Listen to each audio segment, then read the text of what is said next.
ಈಸೋಟೆರಿಸಮ್ ಅಂತ ಹೇಳ್ತಾರೆ. ಕೆಲವರಿಗೆ ಡಿಟೆಕ್ಟಿವ್ ನಾವೆಲ್ ಇಷ್ಟ, ಅದನ್ನೇ ಓದ್ತಾರೆ. ಕೆಲವರಿಗೆ ರಿಲಿಜಿಯಸ್ ಪೀಪಲ್ಗೆ ಈಸೋಟೆರಿಕ್ ನಾಲೆಡ್ಜ್ ಇಷ್ಟ. ಈಸೋಟೆರಿಕ್ ಅಂದರೆ ಏನು? ನಿಗೂಢವಾಗಿರೋದು, ಇಂದ್ರಿಯಕ್ಕೆ ಮೀರಿದ್ದು, ಅತೀಂದ್ರಿಯ ಜ್ಞಾನ, ಒಂದು ಗುಪ್ತ ಜ್ಞಾನ, ಒಂದು ರಹಸ್ಯವನ್ನು ತಿಳ್ಕೊಳ್ಳುವಂತಹ, ಎಕ್ಸ್ಪ್ಲೋರ್ ಮಾಡುವಂತಹ ಒಂದು ಆಧ್ಯಾತ್ಮಿಕ ಸತ್ಯಗಳ ಬಗ್ಗೆ ಆಂತರಿಕ ತಿಳುವಳಿಕೆ ಬೇಕು ಅನ್ನೋರು ಇರ್ತಾರೆ. ಇದನ್ನು ಅತೀಂದ್ರಿಯ ಜ್ಞಾನ ಅಂತ ಹೇಳ್ತಾರೆ, ಈಸೋಟೆರಿಕ್ ನಾಲೆಡ್ಜ್ ಅಂತ. ಆ್ಯಕ್ಚುಲಿ ಎಕ್ಸಿಸ್ಟೆನ್ಸಲ್ಲಿ ಈಸೋಟೆರಿಕ್ ಅಂತ ಏನು ನಿಗೂಢ ಏನೂ ಇಲ್ಲವೇ ಇಲ್ಲ, ಆ್ಯಕ್ಚುಲಿ ಇಲ್ಲ. ಎಕ್ಸಿಸ್ಟೆನ್ಸ್ ಹೇಗೆ ಅಂದರೆ ಶಿವ ದಿಗಂಬರ, ದಿಕ್ಕೇ ಅಂಬರ ಅನ್ನಲ್ವ, ಹಾಗೆ ಎಲ್ಲವೂ ಕೂಡ ಖುಲ್ಲ, ಓಪನ್, ಮುಚ್ಚಿದ್ದು ಯಾವುದೂ ಇಲ್ಲ. ನಮ್ಮ ಅಜ್ಞಾನ ಮುಚ್ಚಿದೆ ಅದನ್ನಷ್ಟೇ. ಸತ್ಯ ಯಾವತ್ತೂ ಓಪನ್ ಆಗಿರುತ್ತೆ. ಮೋಡ ಕವಿದಿದೆ, ಅಜ್ಞಾನ ಕವಿದಿದೆ ಅಷ್ಟೇ.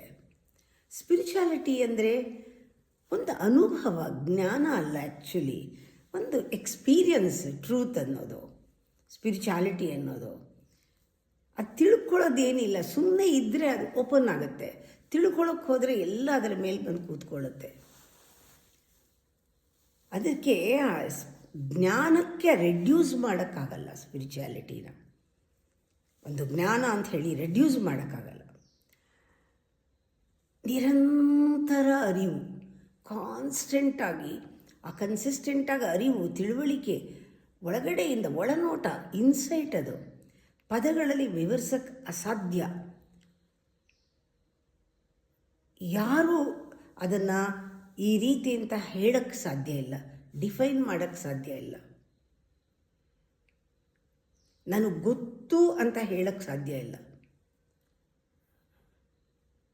ಅದನ್ನು ರೆಡ್ಯೂಸ್ ಮಾಡೋಕ್ಕಾಗೋದೇ ಇಲ್ಲ. ಆ ತಿಳುವಳಿಕೆಗೆ ಬಂದ ತಕ್ಷಣ ಅದು ನಾಲೆಡ್ಜ್ ಆಗಿಬಿಡುತ್ತೆ.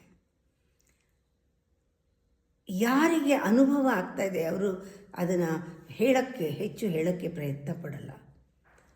ಆ ಎಕ್ಸ್ಪ್ರೆಸ್ ಆಗುತ್ತೆ, ತನ್ನಷ್ಟಕ್ಕೆ ಆಗುತ್ತೆ. ಅದು ಒಂಥರ ಇನ್ವೆನ್ಷನ್ ಒಳಗಡೆ. ಅದು ಮನಸ್ಸಿನ ನಾಲೆಡ್ಜ್ ಆದರೆ ಮನಸ್ಸಿನ ಇನ್ವೆನ್ಷನ್ ಆಗುತ್ತೆ. ಇದು ಮನಸ್ಸಿಗೂ ಮೀರಿದ್ದು, ಇಂದ್ರಿಯಗಳಿಗೂ ಮೀರಿದ್ದು ಒಂಥರ ಅನುಭವ ಇದು ಎಸೋಟೆರಿಕ್ ನಾಲೆಡ್ಜ್ ಅಂದರೆ.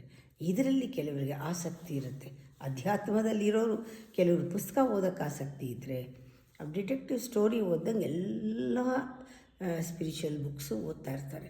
ಅವ್ರ ಇವ್ರ ಎಕ್ಸ್ಪೀರಿಯೆನ್ಸು ಕೇಳ್ತಾ ಇರ್ತಾರೆ, ಪಾಡ್ಕ್ಯಾಸ್ಟ್ ಕೇಳ್ತಾ ಇರ್ತಾರೆ. ಅದು ಬೇರೆ.